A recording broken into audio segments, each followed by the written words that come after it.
The storm had already swallowed the mountain when the Navy SEAL shut himself inside his cabin. His K9 lifted her head, walked to the door, and froze, ears up, listening to something the wind couldn't explain.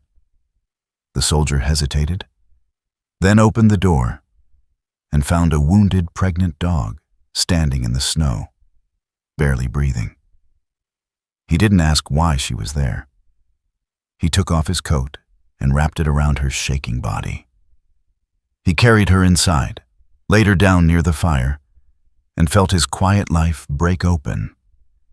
Because some moments don't give you time to think, only a choice to turn away or stay. Where are you watching from today? Like the video, comment below, and subscribe to K9 Navy SEAL Legends.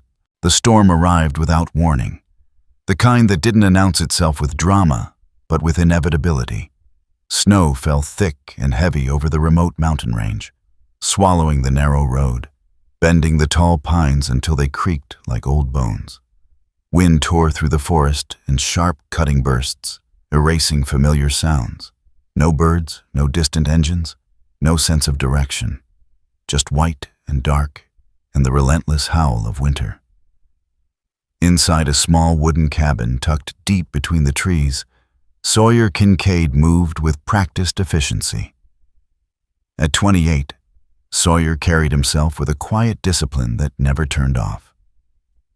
He stood around 6 feet tall, broad-shouldered, with a lean, solid build.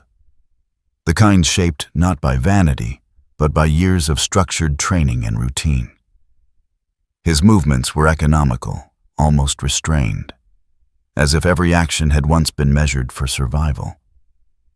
His face was sharply defined, a strong jaw, high cheekbones, clean-shaven. His hair, dark brown and cut in a neat undercut, remained carefully maintained despite his isolation. Blue-gray eyes, deep-set and watchful, reflected the firelight with a tired gravity. They were eyes that had seen too much and chosen silence as protection. Sawyer lived alone by design.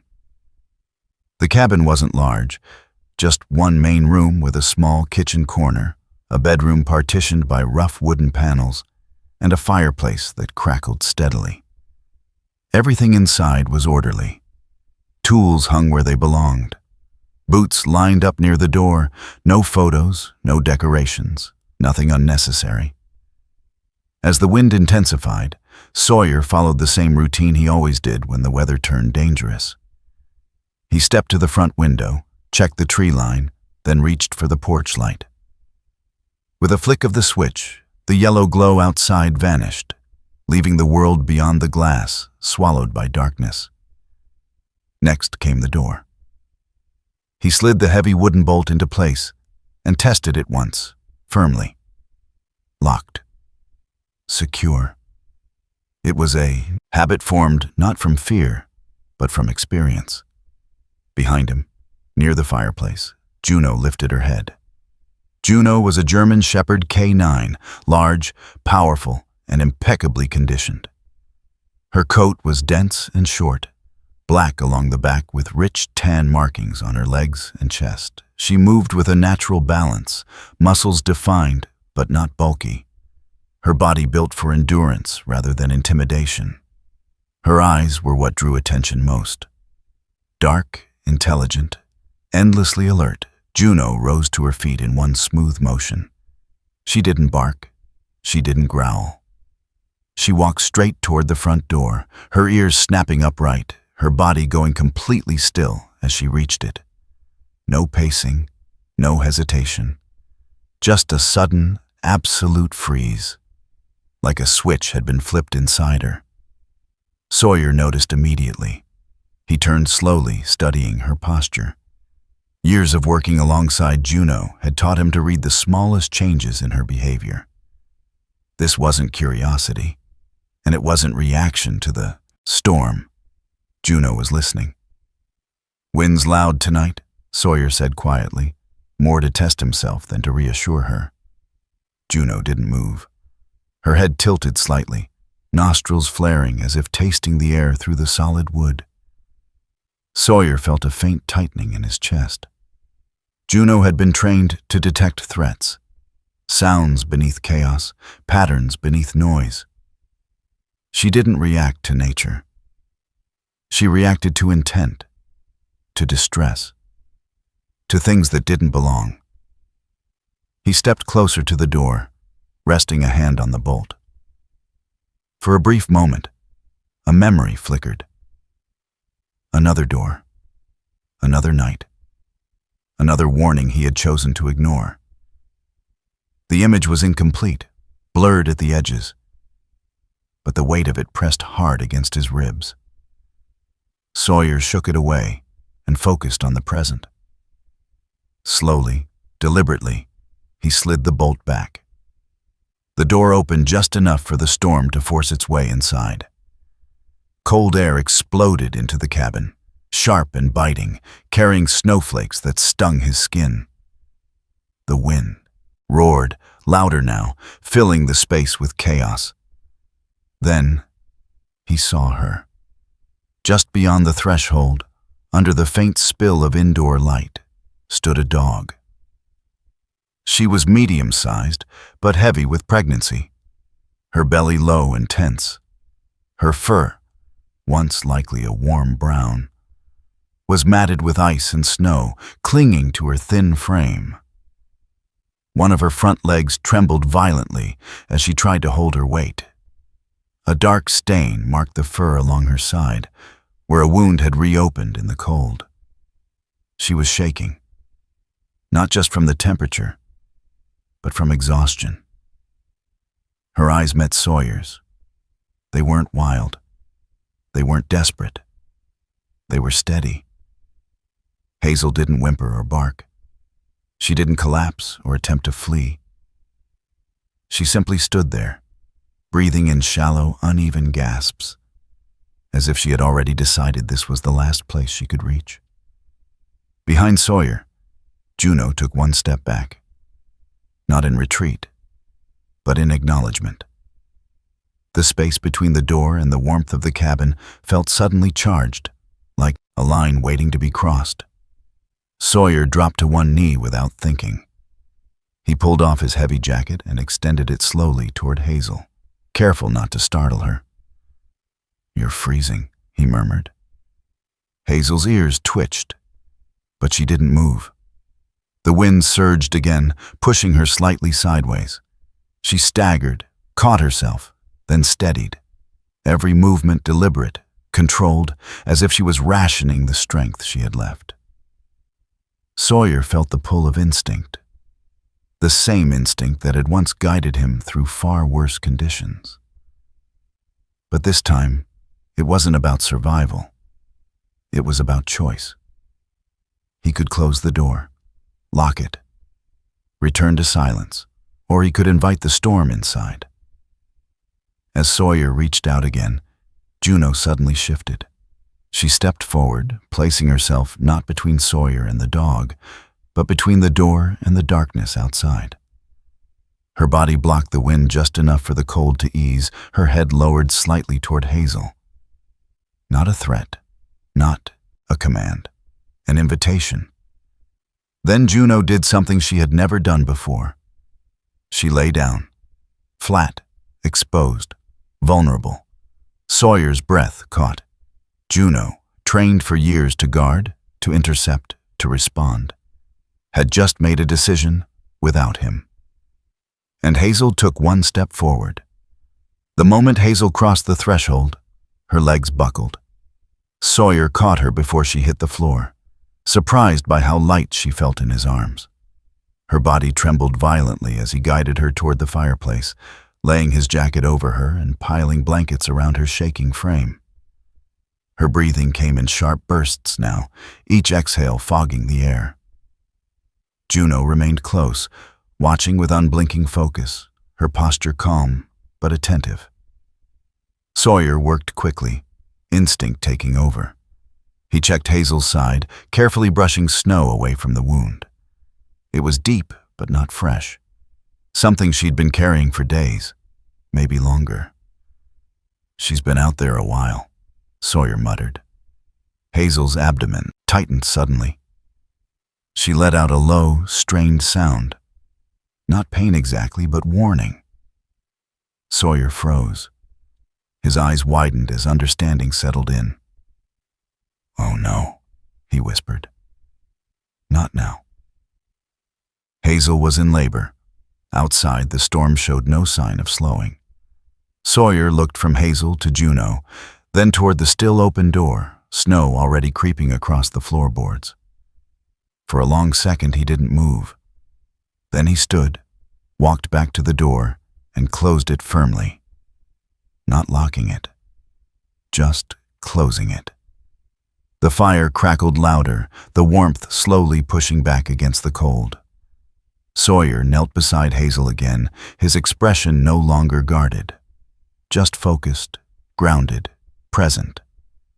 Whatever had brought her here, whatever waited beyond the trees, one truth was clear.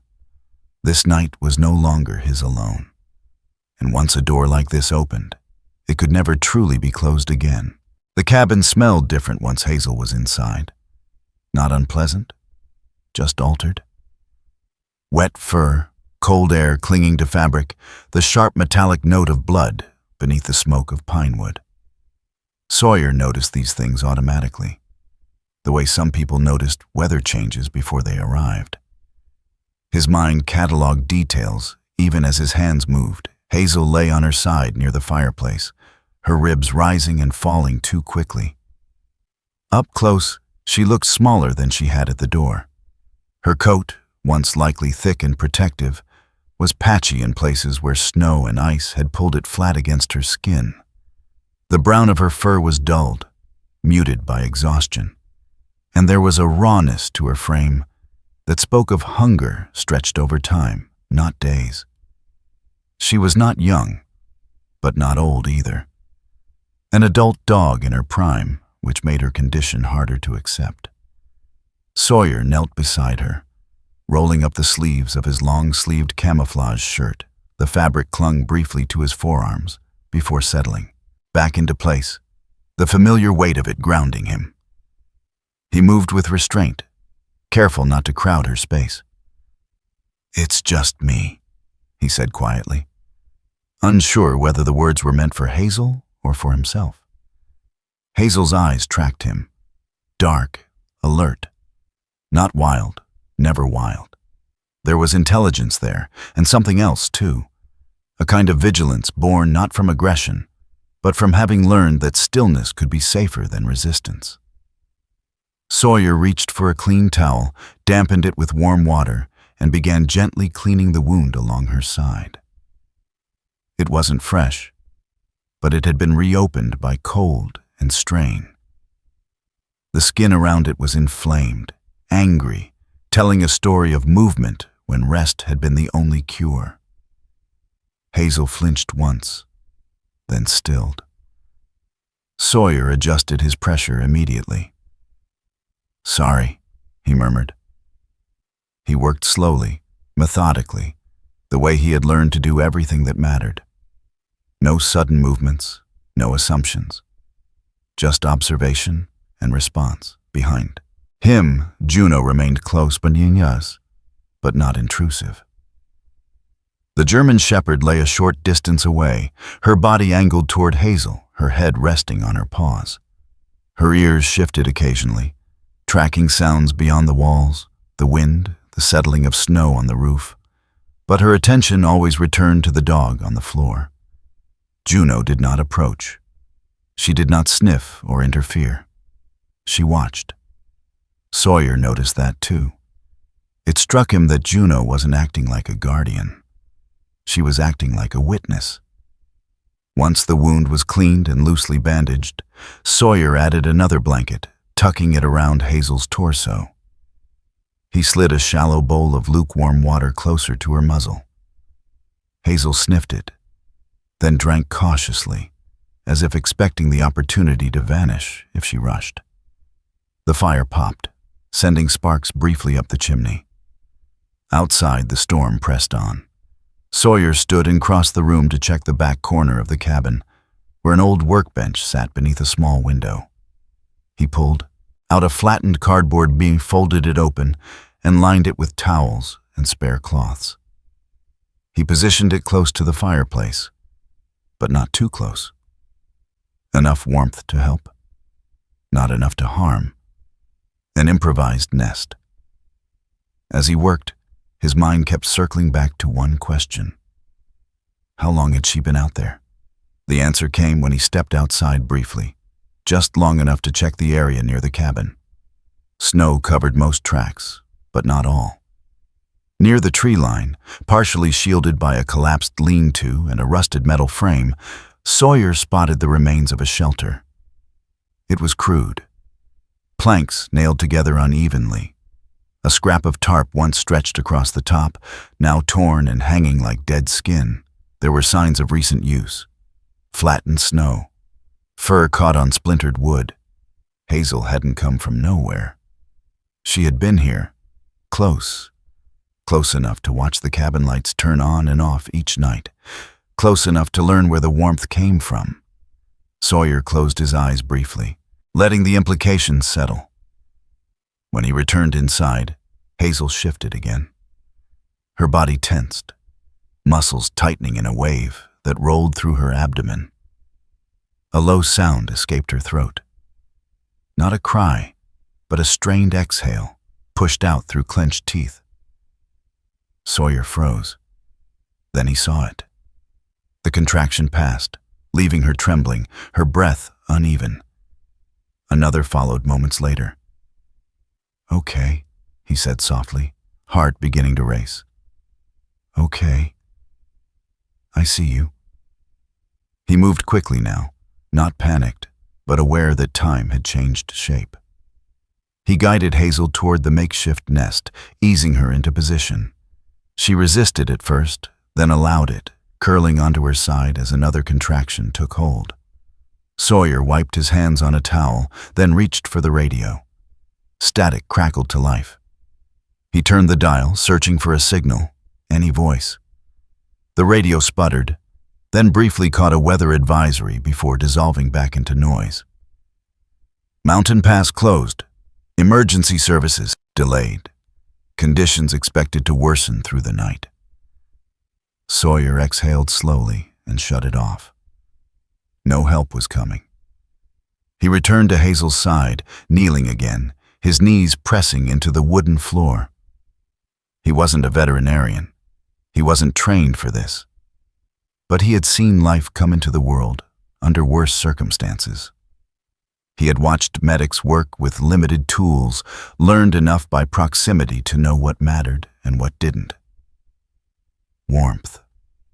Cleanliness. Calm. Another contraction hit harder this time. Hazel's head lifted, her mouth opening slightly as she drew in air. Her eyes flicked toward Sawyer, holding his gaze for a brief, intense second. It wasn't fear he saw there. It was trust. Tentative, fragile, but unmistakable. And it terrified him.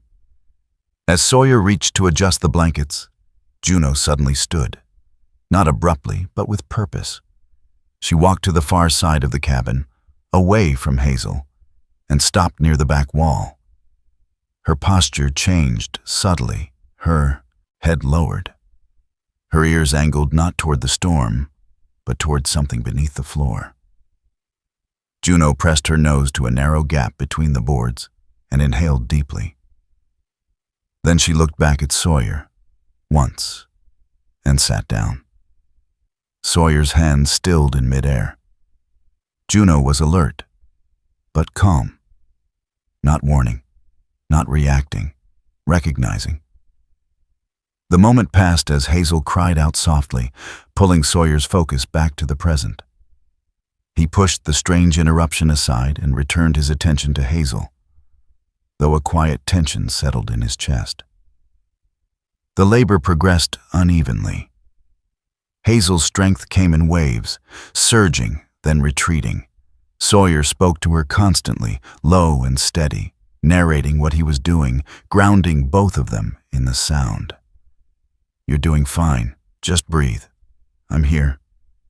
Juno resumed her place near the fire, but she no longer lay down. She remained standing, watchful, her gaze alternating between Hazel and the floor near the back wall. Minutes blurred. Then time fractured. The first puppy arrived silently, slick and fragile.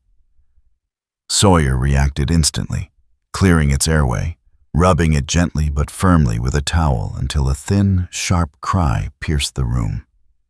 He let out a breath he hadn't realized he was holding. Hazel turned her head, her eyes softening as the sound reached her. Sawyer placed the puppy near her, watching as instinct took over, as Hazel cleaned and nudged the tiny body closer. Another contraction followed, and another.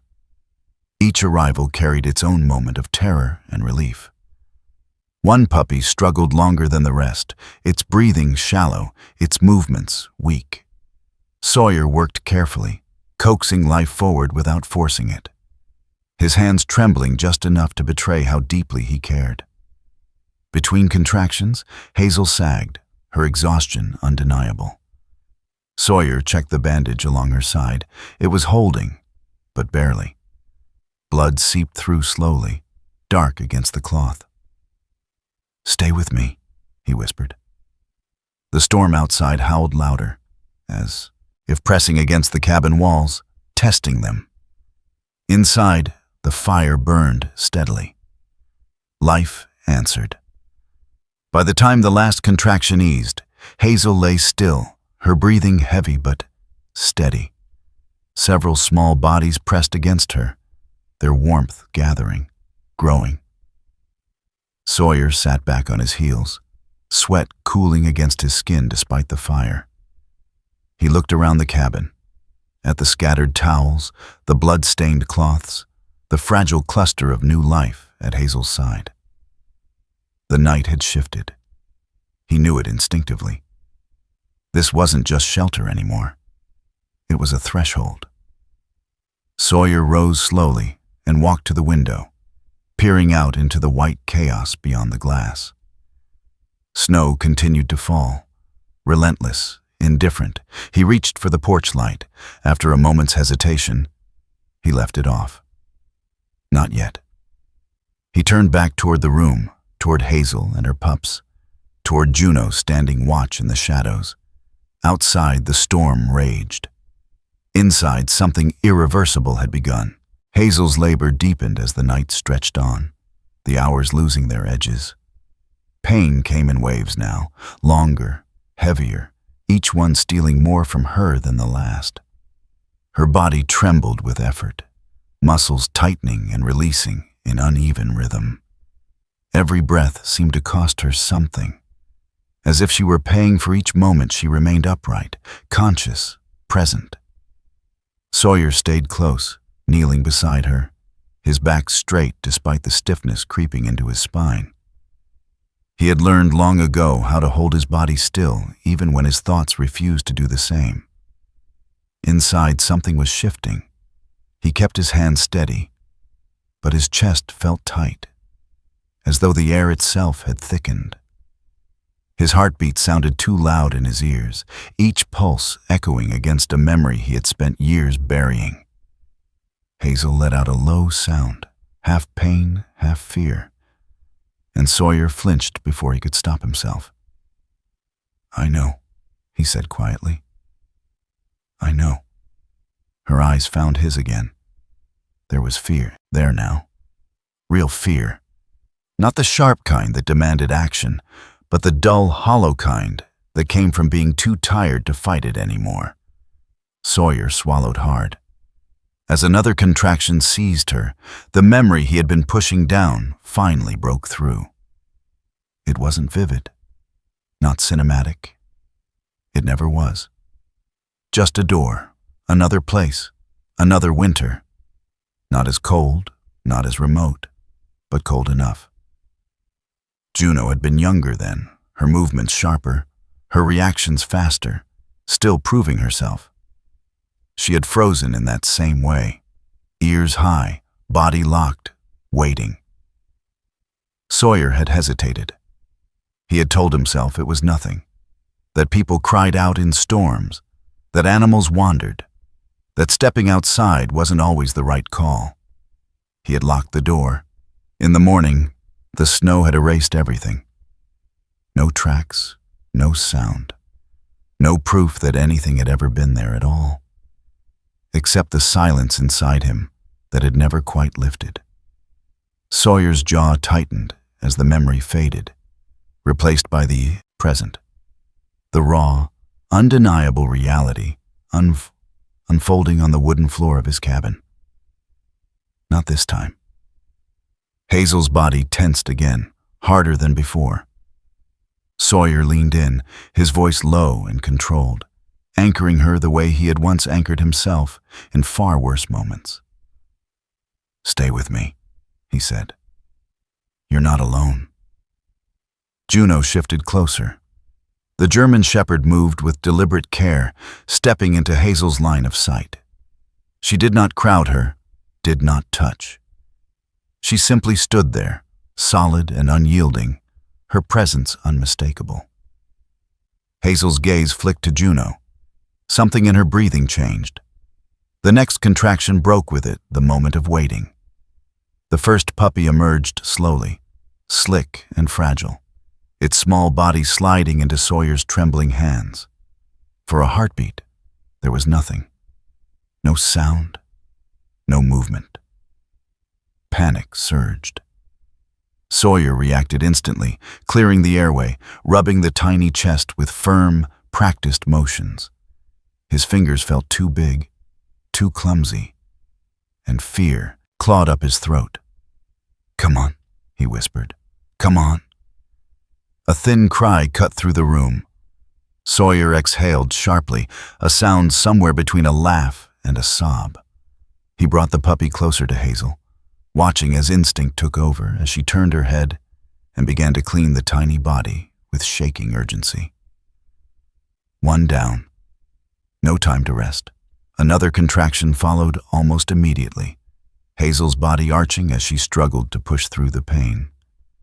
Sawyer stayed with her, his hands hovering, ready but restrained. He knew when not to interfere, when presence mattered more than action. The second puppy arrived stronger, its cry immediate and sharp. The third followed not long after. Then came the pause. Hazel sagged, her head dropping against the floor, her breathing shallow and uneven. Sweat, warm, acrid, darkened the fur along her neck. The bandage on her side seeped darker now, blood slowly soaking through the cloth. Sawyer noticed.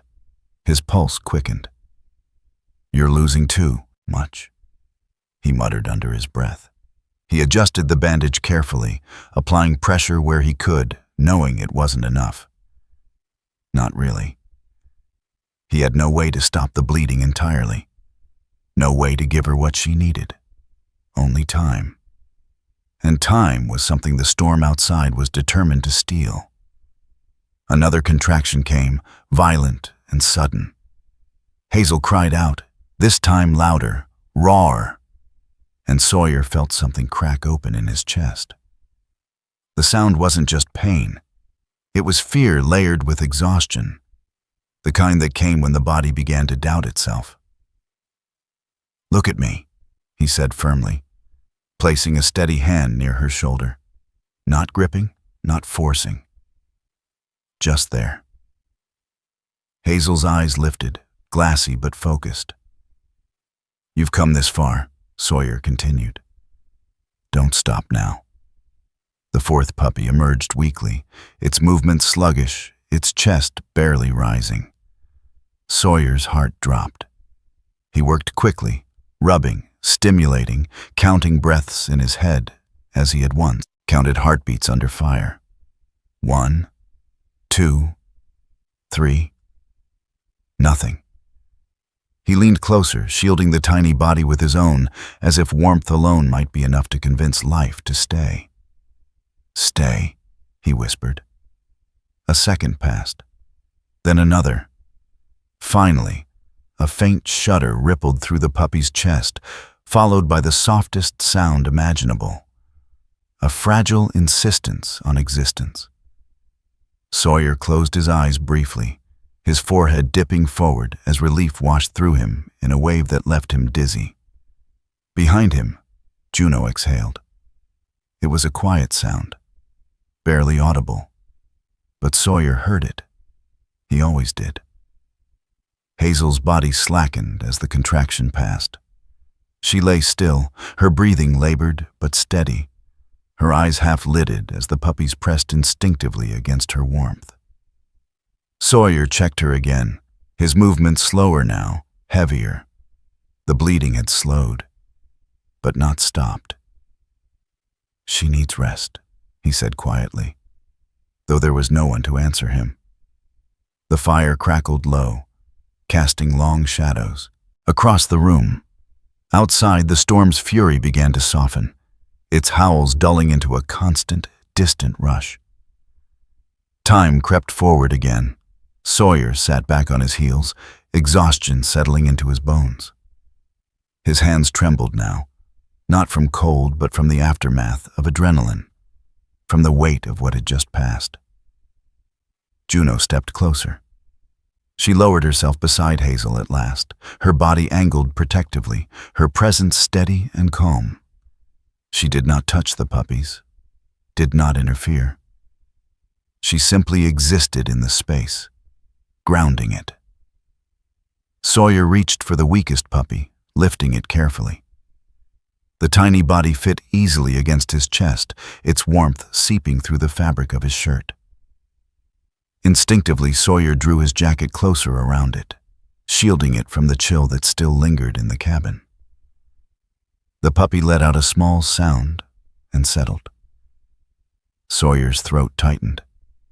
He bowed his head, his forehead resting briefly against the soft fur. "Stay," he whispered again. Word carried more than one meaning.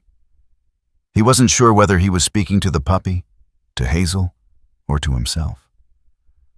Outside, snow continued to fall, lighter now, quieter, as if the mountain itself were holding its breath.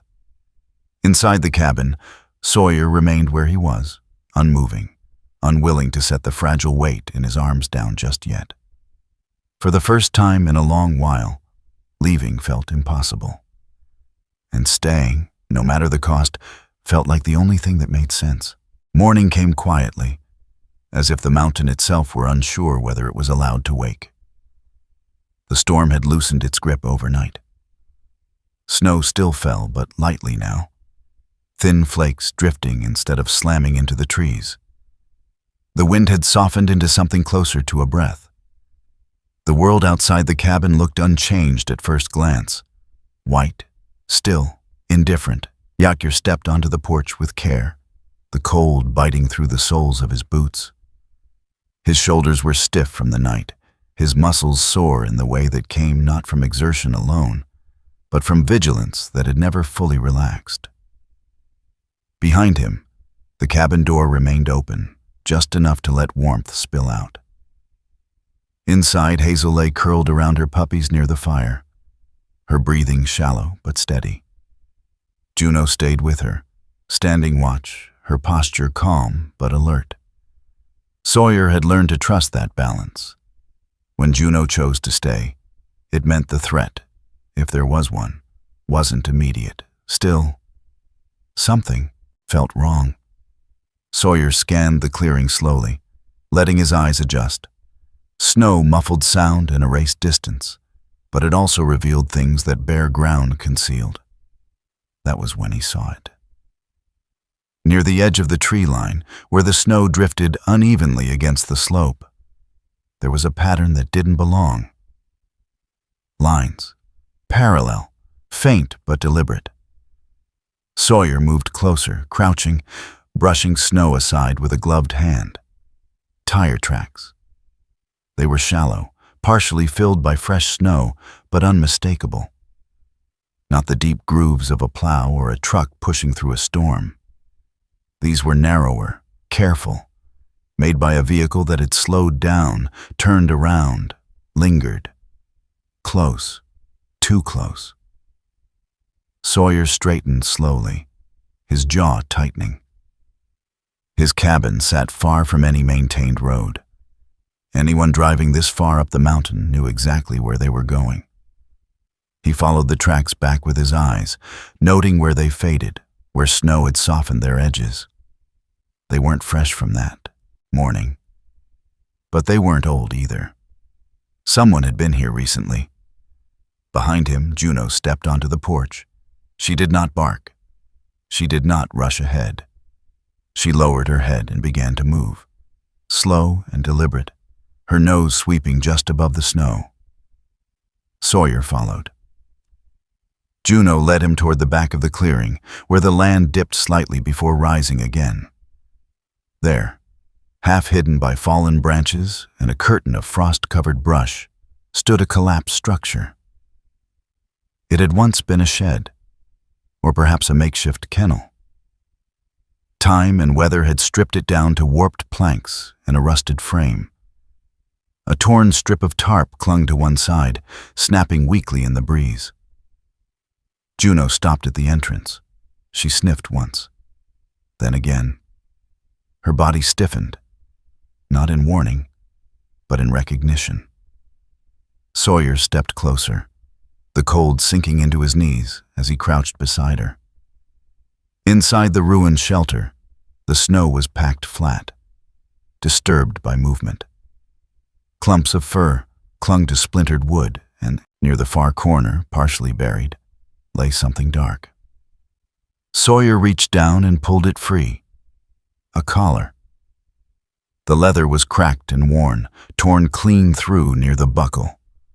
One edge was darkened with old blood. The metal ring was bent, as if it had been pulled hard in the wrong direction. Sawyer's grip tightened. This wasn't abandonment. This was escape. He glanced back toward the cabin, toward the warmth and fragile life inside. Hazel hadn't wandered in blindly. She had run. When Sawyer returned indoors, Hazel lifted her head at the sound of his boots on the floor. Her body tensed instantly, her ears flattening as a low sound vibrated in her throat. Sawyer froze. "Easy," he said softly, raising a hand. Hazel's eyes were fixed on the window now, on the pale light filtering through the glass. Her breathing quickened, the rhythm uneven. Then Sawyer heard it too. A distant sound. An engine. Low, steady. Far enough away to be uncertain, but close enough to matter. Hazel reacted immediately. She shifted, trying to rise despite the puppies clinging to her. A sharp whine escaped her, panic bleeding through the exhaustion that had dulled her moments before. Juno was on her feet in an instant. She moved between Hazel and the window, not blocking the view, but blocking Hazel's attempt to move. Her posture was firm, grounding, her presence a barrier against fear rather than threat. Sawyer crossed the room quickly and knelt beside Hazel, placing a steady hand near her shoulder. "It's okay," he said, though he wasn't sure it was. "You're safe." Hazel's eyes darted back to his, wide and frantic. The sound outside faded after a moment, swallowed by distance or terrain, but the damage was done. Whatever had happened to her before, it had left marks deeper than the wound on her side. Sawyer sat back slowly, heart pounding. She wasn't just afraid of noise. She recognized it. As Hazel's breathing finally began to slow, Juno turned her head towards Sawyer. Her eyes held his, not with urgency, not with warning, but with something else entirely: expectation. She then walked calmly to the front of the cabin and sat facing the door, perfectly still, waiting. Sawyer stared at her, a cold realization settling into his chest. Juno wasn't reacting to the sound anymore. She was anticipating what came next. The engine did not return. Minutes passed, then more. The silence stretched, uneasy but unbroken.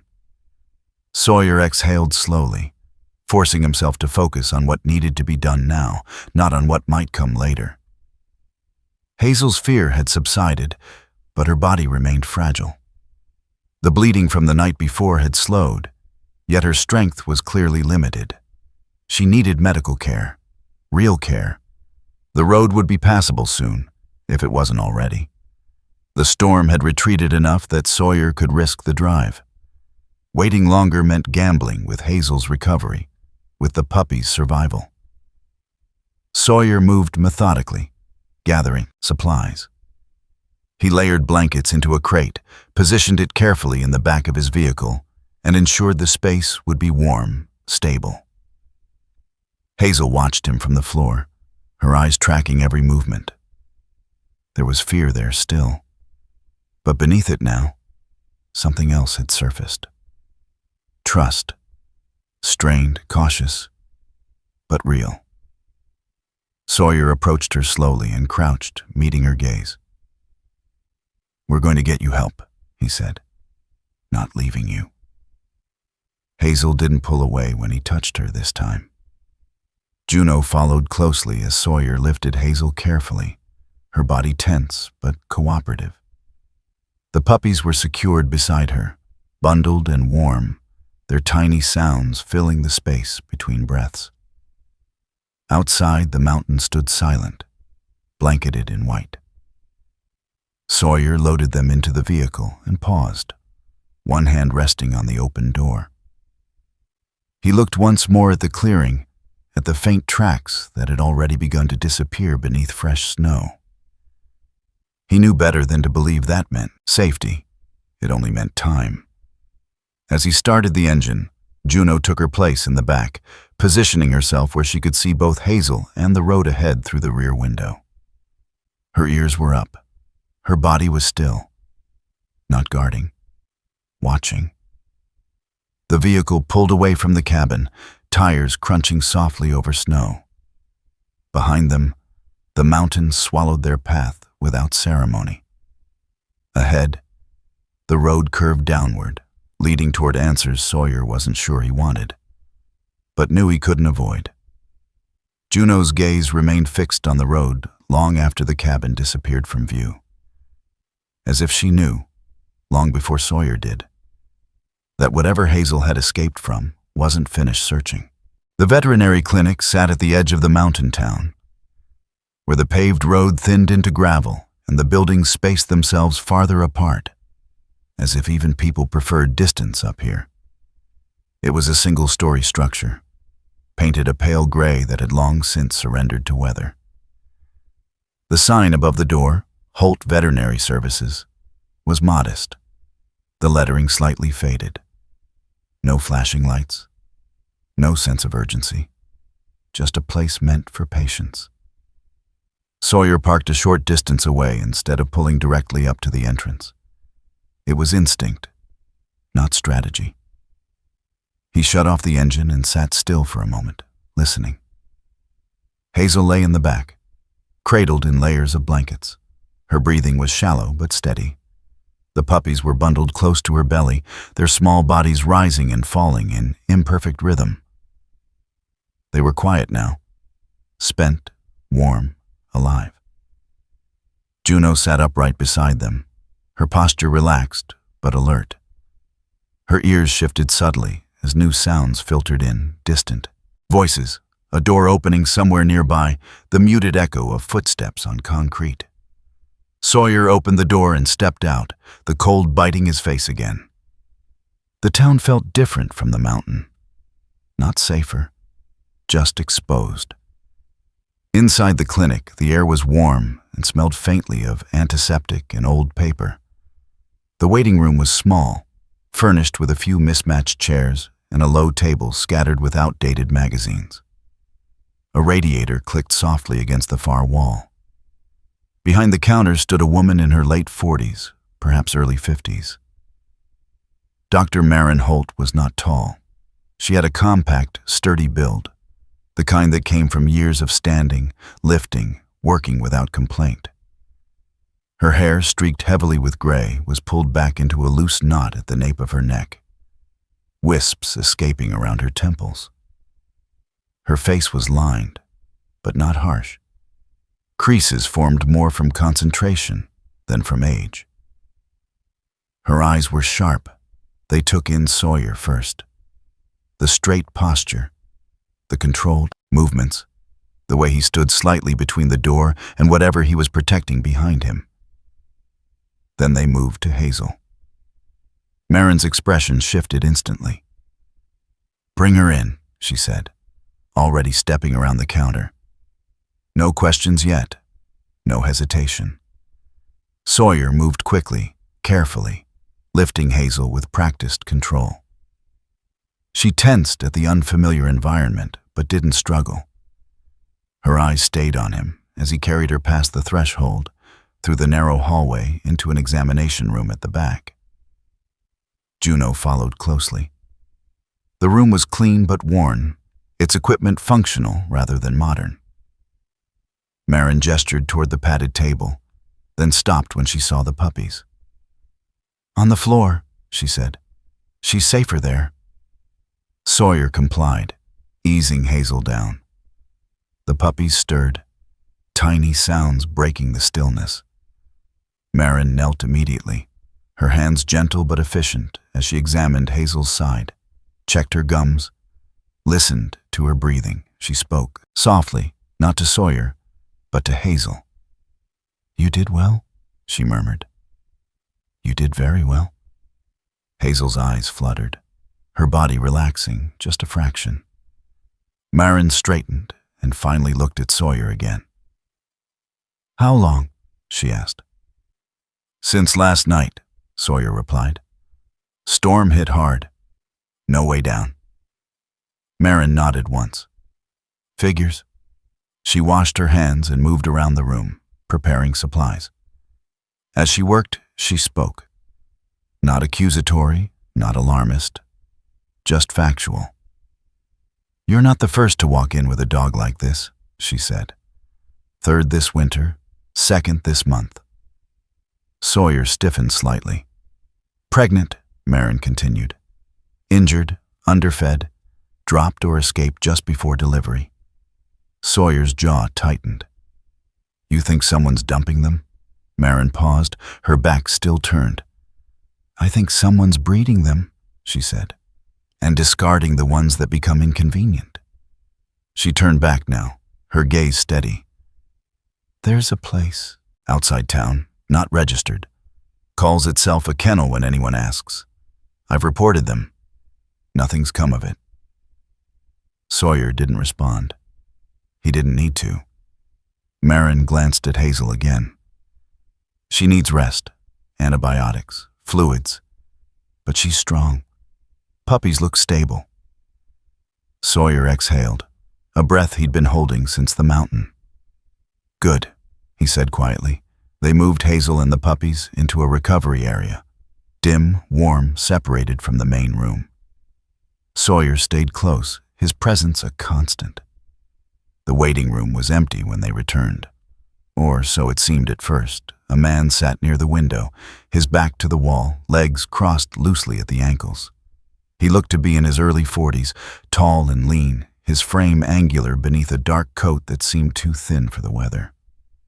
His hair was cut short, peppered with gray, his jaw shadowed with stubble that suggested he hadn't shaved in a day or two. His face was unremarkable until he looked up. His eyes were pale, flat, assessing. They flicked briefly to Sawyer, then, too quickly, to the recovery room door. Juno reacted. She rose to her feet in one smooth motion and froze. No sound, no growl, just absolute stillness. Sawyer felt it immediately, the subtle shift in the room's gravity. The man smiled faintly, polite enough to pass as harmless. "Morning," he said. Sawyer didn't answer. Marin stepped out from behind the counter, her posture changing just slightly as she noticed Juno. "Can I help you?" she asked the man. "Just checking in," he replied easily. "Heard you were the best around." Marin nodded. "Appointment?" "Thinking about making one." His eyes slid back toward the hallway again. Sawyer moved, not aggressively, just enough to block the man's line of sight. The smile faded. replaced by something harder to read.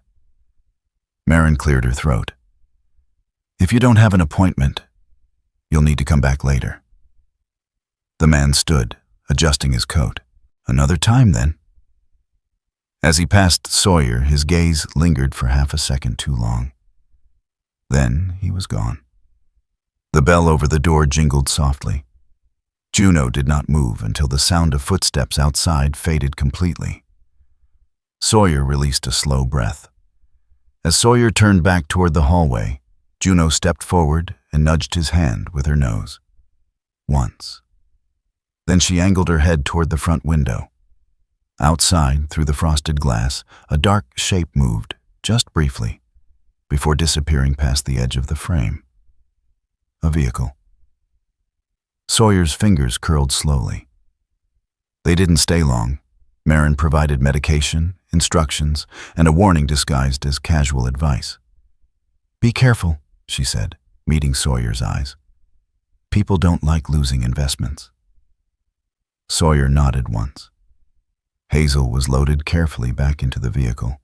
The puppies settled beside her. She was tired, but calmer now. Safer, or as safe as she could be.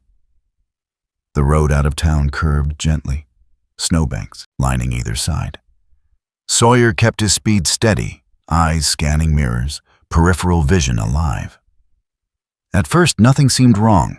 Then, at a bend just beyond the last cluster of buildings, a dark sedan appeared behind him. Not close, not distant, just there. It stayed that way for miles, never gaining, never falling back. Sawyer didn't accelerate, didn't slow. He took a turn he didn't need to take, looping briefly through a side road before rejoining the main route. The sedan followed. Confirmation settled in his gut, heavy and undeniable. He glanced in the rearview mirror. Juno met his gaze, her eyes calm, focused, ready. Sawyer's grip on the wheel tightened. He understood now what the mountain had tried to tell him. This wasn't about helping an animal. It was about choosing a side. And as the road climbed back toward the trees, Sawyer made his decision. He would not hand Hazel over. Not to anyone. Not ever. The cabin felt different when Sawyer returned. Not warmer. Not safer. Occupied. He shut off the engine and sat for a moment, listening to the mountain settle around him. The trees creaked softly, shedding the last of the storm's weight.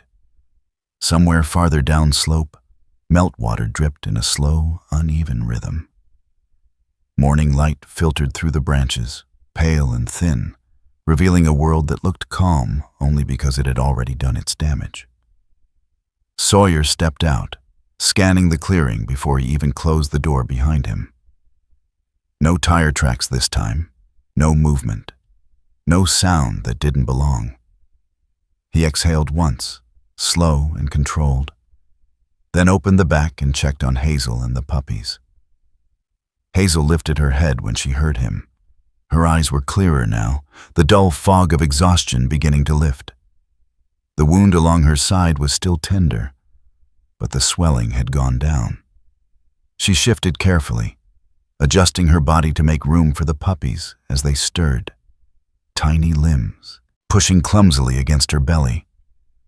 They were stronger, louder, alive in a way that demanded space. Sawyer carried them inside and set them down near the fireplace, arranging the blankets as he had before. The routine grounded him. There was comfort in repetition, checking the doors, testing the windows, setting things in their places. But this time, the habits felt temporary. He moved through the cabin with intention now, not avoidance. He checked the old generator, counted fuel, took inventory of what could be packed quickly and what would have to be left behind if he needed to move. He didn't rush, didn't dramatize the process. Preparation was not panic. It was acknowledgement. Juno followed him from room to room, not hovering, not intervening. She moved when he moved, stopped when he stopped. Her posture was relaxed, but her awareness was constant, ears flicking at every shift in sound. Hazel watched them both. As the day stretched on, Hazel's strength returned in small increments. She drank without hesitation now, ate the food Sawyer prepared with slow determination. The puppies began to crawl, their movements awkward and uncoordinated, their voices surprisingly insistent for bodies so small. Life pressed forward, and Sawyer felt the pressure of it. He had chosen isolation because it was quiet, because it required nothing from him except survival. Helping Hazel had cracked that choice open. Now the consequences were everywhere. He stood near the window as afternoon light slanted across the snow, his reflection faint in the glass. A man who had once believed he could live without being seen. That belief was gone. The radio remained silent. No updates, no calls. Until the phone buzzed. Sawyer answered without looking at the screen. "Marin," he said. Dr. Holt's voice came through thin but clear. "I wanted to check in. How is she?" "Improving," Sawyer replied. Slowly. A pause, then carefully. "I've been thinking there are places, rescues farther south, private, off the books, but legitimate. They can keep her hidden, protected. No questions asked." Sawyer leaned a hand against the counter. "You think they'll stop looking?" he asked. "No," Marin said honestly. "But it lowers the risk. And she'd have help. Real help." Sawyer looked toward Hazel, toward the puppies pressing close to her warmth. "I'll consider it," he said. Marin hesitated. "This isn't just kindness anymore." "I know," Sawyer replied. When the call ended, the cabin felt quieter than before. Hazel's gaze followed him as he approached. There was no fear in it now, only watchfulness, awareness. He crouched beside her, resting his forearms on his knees. "You could be safer somewhere else," he said softly. "Someplace they won't find you." Hazel's ears flicked, but she didn't move. Juno sat nearby, her body loose, her eyes half-lidded but alert. Sawyer didn't miss the way Hazel leaned slightly toward Juno, not for protection, but for confirmation. That night, Sawyer prepared the vehicle again. He moved carefully, deliberately, as if giving Hazel time to understand what was happening. When he lifted her, she complied, though her body stiffened briefly. The puppies were secured beside her, bundled and warm. Juno climbed in last. The drive was quiet. No cars followed. No shadows lingered in the mirrors. The rescue site Marin had described was simple.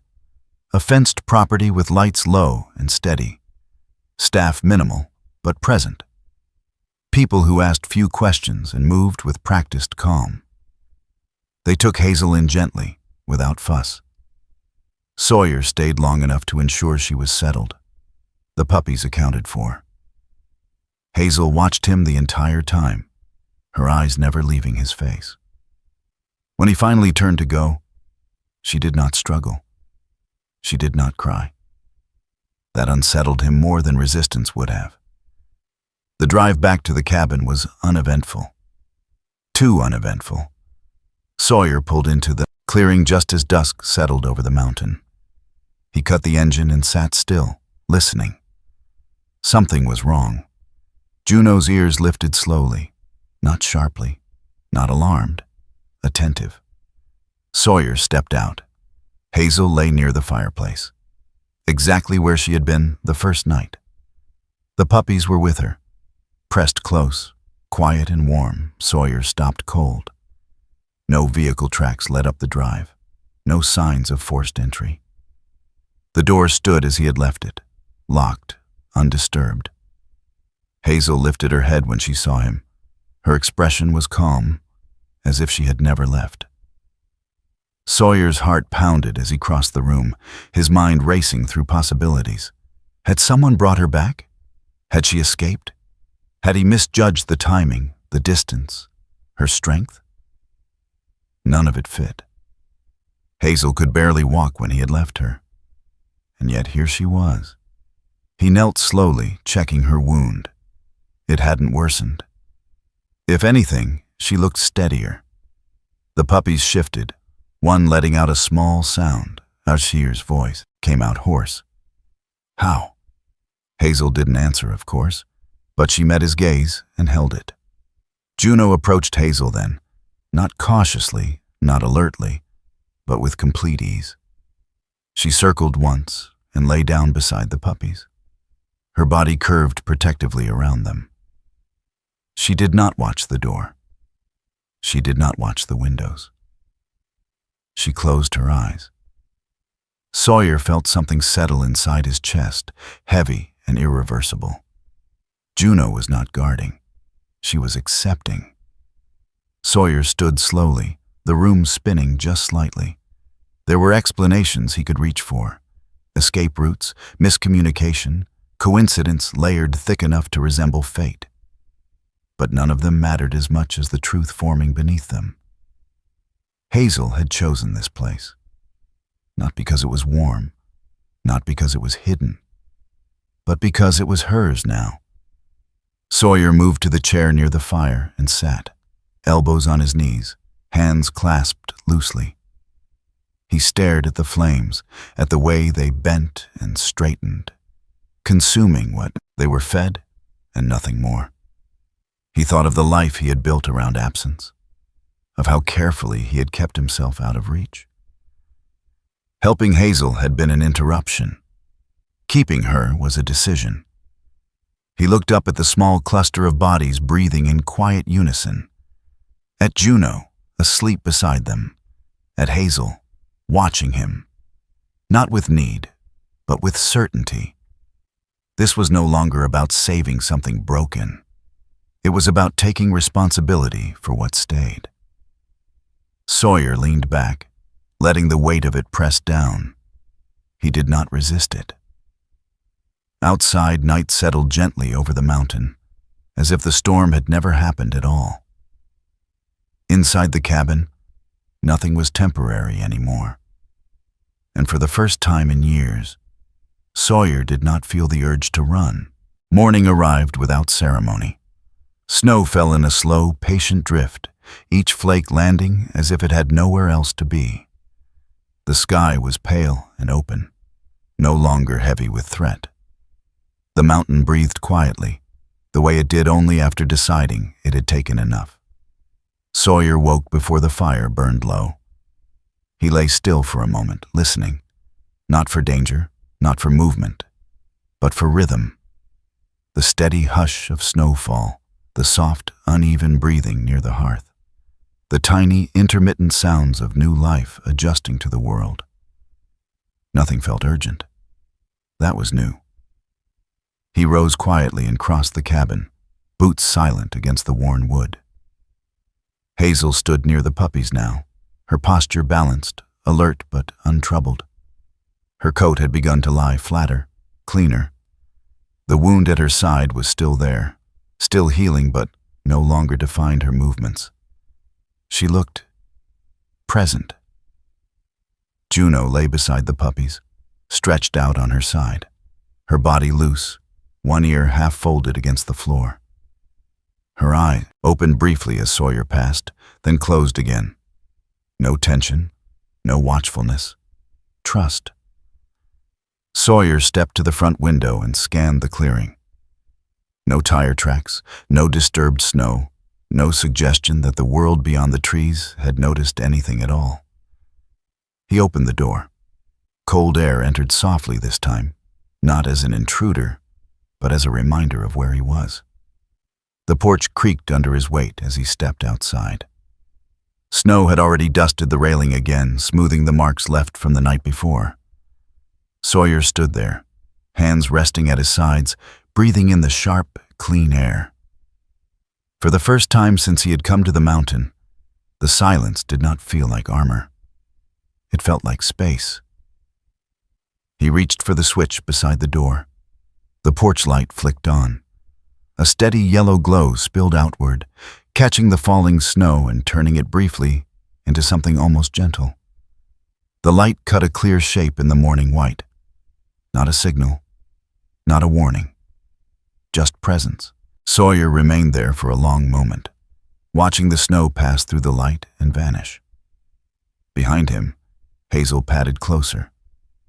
Her movements were unhurried, her head level, her gaze calm. She stopped just inside the doorway, watching him without expectation. Juno did not rise. She did not need to. Sawyer looked back at the cabin interior, the rough walls, the fire, the small cluster of bodies breathing together near the hearth. He saw it clearly now. Stripped of the meanings he had once imposed on it, this place had never been a bunker. He had made it one. The thought did not sting. It settled warm and solid, like a truth finally set down instead of carried. He stepped back inside and closed the door gently behind him. No bolt, no lock, just closed.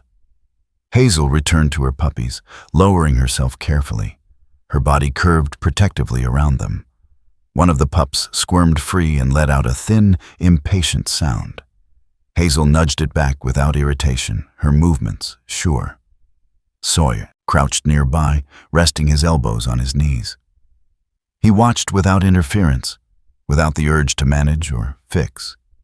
He had spent years believing that staying meant choosing weakness, that commitment was a trap, that being found by anyone or anything meant losing control. The mountain had stripped those beliefs down quietly, without argument.